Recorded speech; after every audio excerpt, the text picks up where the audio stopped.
Hi there BookTube, it's Emma from Emma's Bookish Lifestyle, and it's quite late here in the UK on Saturday night. I've not been very well for a while, and I just wanted to post a video to say hi, I'm still here, and to let you know kind of what I've been reading prior to not being well, and what's happening with me, and just basically a little bit of a chat, and to kind of feel like I'm human and humanised and chatting to people at the moment. Now, my favourite drink of choice at the moment, and I'm not drinking tea tonight, and I don't know if that's going to be possible to be seen, is San Pellegrino's Lemon Ementa, which is their lemon fruit juice in sparkling water with fresh mint. And I have to say, it is my new favourite drink. I love those particular sort of sparkling water drinks. I know they're not always good for you. They're still as full of sugar as Coke and all the other things. But unfortunately, part of my condition is that I've been suffering with an interminable migraine, among many other conditions, that has meant that I have to obviously steer clear of things like that that aren't going to make me very well. You may see the dogs jumping up and down behind me because I'm sitting on the floor recording this video. Part of the reason for that is I've been suffering quite a lot of late with blackouts and hand tremors and a loss of sensation in both my arms. So I'm currently being treated for this condition by the wonderful people in the NHS, and hopefully we'll get an answer soon as to what's going on.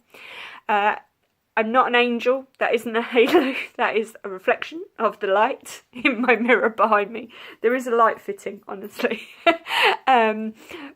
But this was the best location that I can come up with, and unfortunately there is also a tiny little bit of reflection in my glasses, so I do apologise for that. But I just really, really wanted to touch base with you today. So the first thing I really wanted to talk to you about was my reconnection with my local library. Now, I know a lot of us use the library in the UK and in the US and other countries around the world, and I find it an amazing resource, an underfunded resource, and underappreciated by some resource. I think some people think because they're not readers maybe that it's not necessary or useful, and I think sometimes because of that there is a misunderstanding or a dying love of some people's reading and ability to be able to read.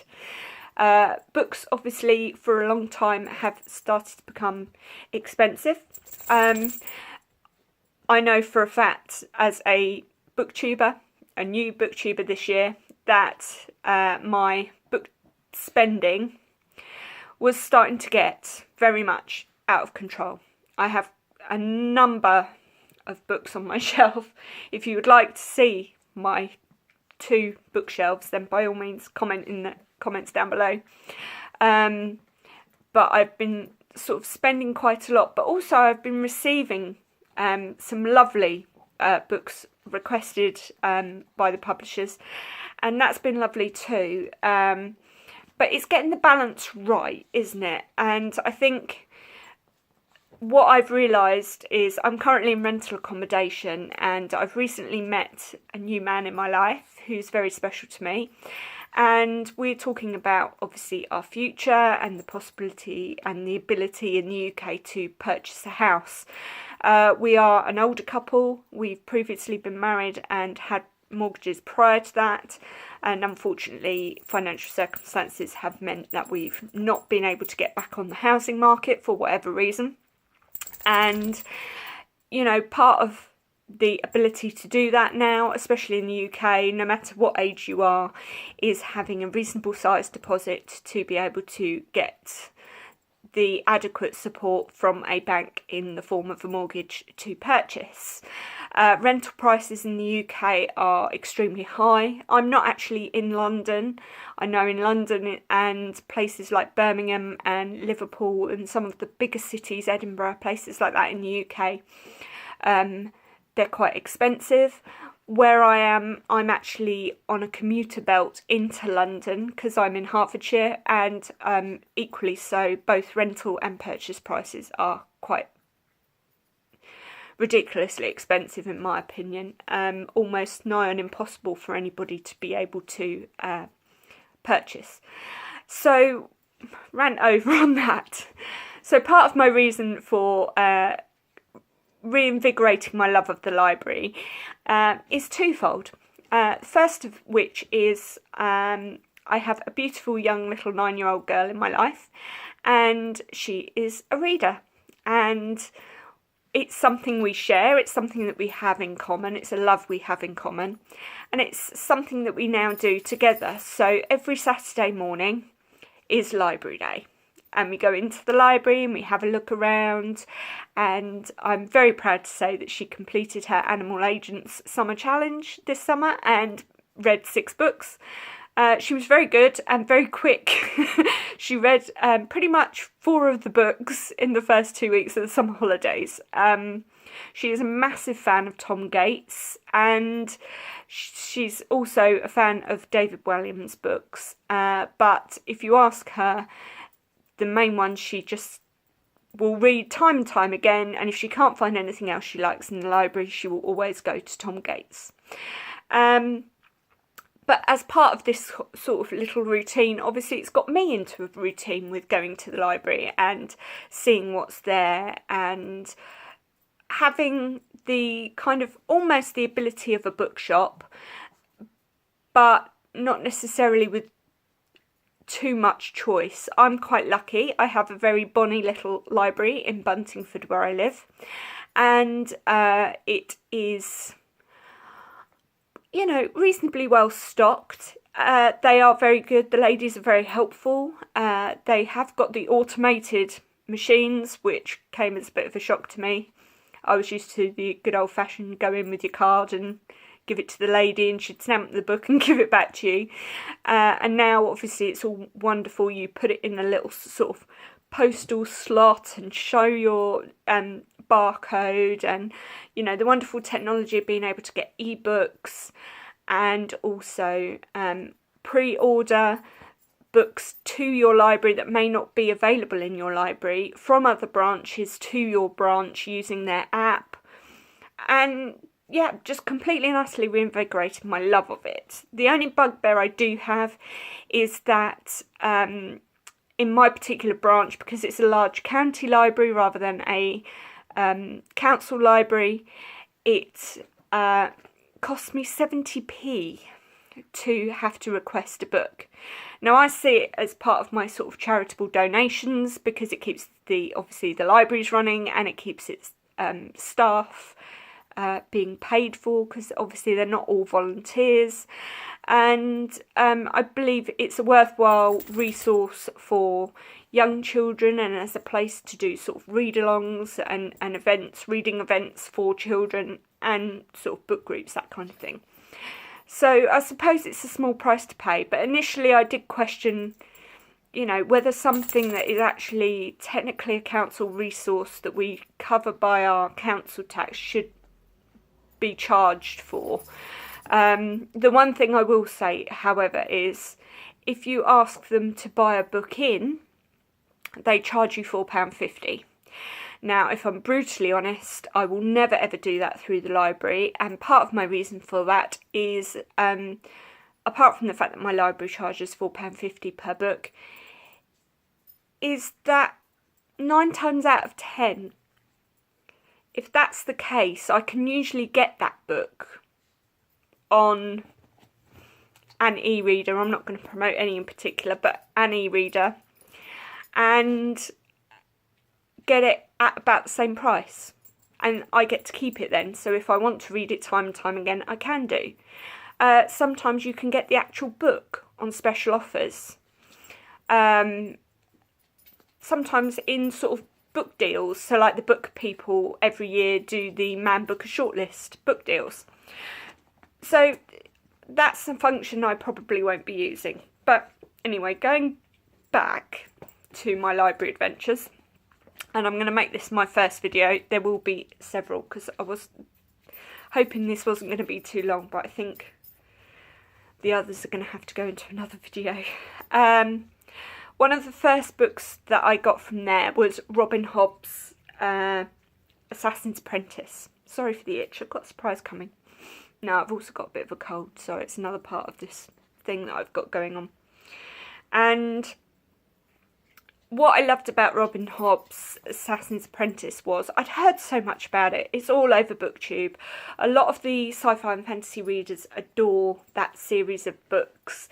But I'd kind of held off even starting it because I knew there was sort of 11 in the series, and I was way behind when the series first started, and I didn't really know if I wanted to have that sensation or that feeling of needing to catch up, especially now that her latest book is being talked about on BookTube. I also didn't want to be exposed to spoilers particularly, especially if I enjoyed it.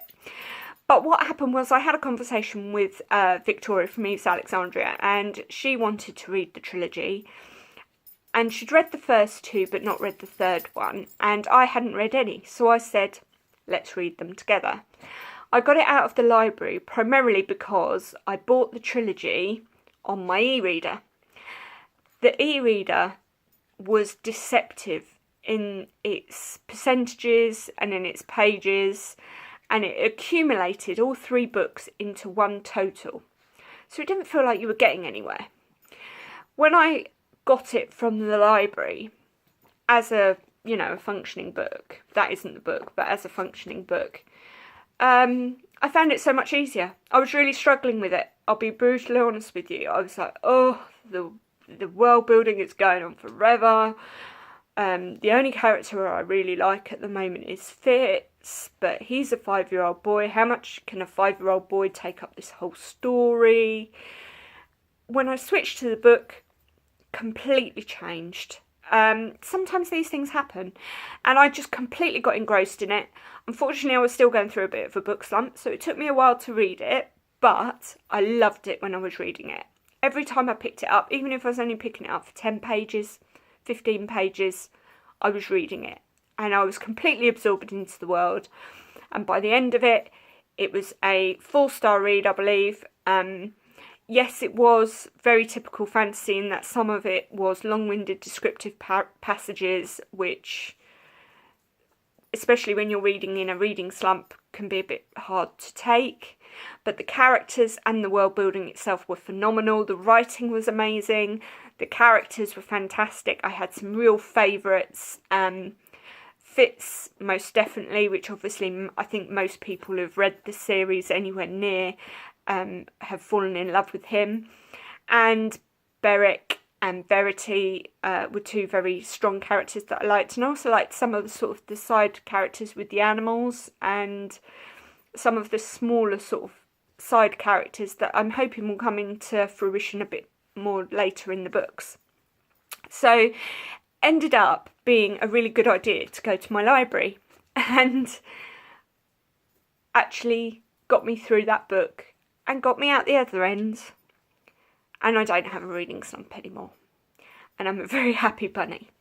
So the next thing I got, the next two books I've got from the library were, apologies again for the reflection, it's the plastic covers, Emma Carroll's Letters from the Lighthouse, which is a children's author, which I didn't realise at the time, but what drew me to it was the fact that it was based around World War II. As any of you who have watched me on this channel before know that I'm very interested in World War II. But what I liked about this was this is about brother and sister whose sister goes missing during a Blitz attack in London, and they are then transferred by their mother to the Devon coast, I believe. Yeah, it was Devonshire coast. And they were rehoused, basically, as evacuees. And eventually they found that there was a more detailed story to it. And I don't want to give too much of it away. I know it is it's aimed for the childhood market, but what I really, really enjoyed about it was there was actually bits about it that I didn't know about World War II. in respect to the laws for evacuees coming over from Europe that were trying to escape the war. You know, how many Jewish people we were taking into the country, the kinds of Jewish people's attempts and methods of trying to get out. You know, that, I mean, obviously they were crossing mountains, and I'd heard about all that side of things in Europe to get to sort of Switzerland and various other countries in Europe away from the Nazis. But I didn't really fully appreciate, again, those trying to come to the UK, and the fact that the laws in the UK were restricting and limiting the amount of Jewish people that could come here to try and save their lives, basically, and try and save their families' lives. So that side of the story I really loved. I also loved the country setting, and the story was just fantastic. And I have to say, it was a 5-star read for me. It was so good. You will see later in my next video that's a book haul why it's so good. So the next book that I got from the library was The Last Days of Leda Grey, and this is by Essie Fox. And I'm going to be brutally honest, part of me that was drawn to this was due to the vintage photo cover. Sorry, I'm just going to, my legs have gone to sleep, gone numb.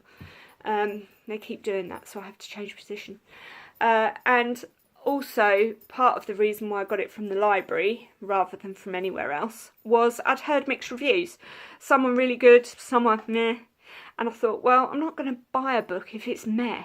You know, if I'm not going to enjoy it, if it's a bit slow, if it's not really my cup of tea, this isn't an author I'd read before.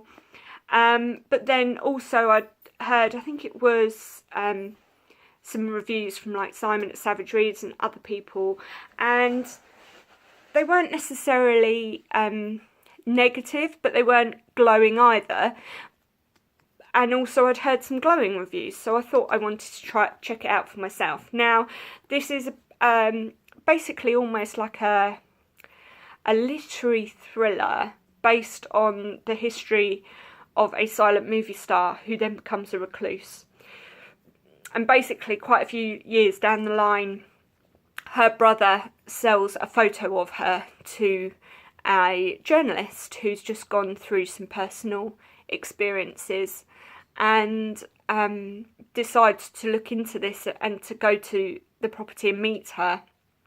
Now, that's all I know, and I'm trying not to read the back of the synopsis on every single book now, guys, because I know it must look really bad, and I am trying to improve, and I do want people to find my channel enjoyable. So I'm currently on this book, only 19 pages in, and I have to say, it's slow. It's slow, but I'm sticking with it. I'm going to give it a good 50 plus pages, because the story's only just starting to take root. But although it's slow, it is very descriptive and very atmospheric, and there's definitely something that intrigues me about it, which is why probably I will continue with it and give it as much time as I possibly can. Sorry, itchy nose again. So the next book I got for the library actually is 4 volumes, and it's my first ever foray into manga, and I've got Death Note Volume 1 and 2 and Death Note 3 and 4. Now, I must have been quietly optimistic because I reserved both. I think part of the reason why I reserved both is I thought, well, if I really enjoy it, because it's a graphic novel, I really don't want to have to wait 2 weeks to get it in from another branch of the library. And if I'm paying to get one in, I might as well get the next one just to be on the safe side. Now, I have to say, that wasn't a bad punt this time. What I love about these books is, obviously, you're reading them in the Japanese style, so they're backwards, and you read them from the right-hand corner across to the left, down to the right, down to the right, and you finish off in the bottom left hand corner. And I do, bless them, what I also appreciate is they do say read this way, so you know you've got to read the book backwards. Now, for the first few pages, it did seem a bit unusual to me. I'm now a fair few pages in. I'm on chapter 5 of the first volume, and I have to say I'm really enjoying it. So watch this space. I'll do a more detailed review on that experience when I've finished. So this is what was going to be a longer video of a bit of a catch and a chat up of what I've been up to and where I've been and what I'm doing, and it's become a bit of a library rant and a bit of a library adventure talk. So I hope you've enjoyed it. Love to hear your comments down below if you've read Emma Carroll's book. I believe it's only recently come out, so it is available now in your libraries. It's also available obviously at your independent bookstores and other places. I think it's not just being distributed in the UK at the moment, and it's published by Faber and Faber, which always do beautiful books. And I shall let you know how I get on with Leader Grey and the Death Notes, and speak to you soon. Take care for now, BookTube. Bye.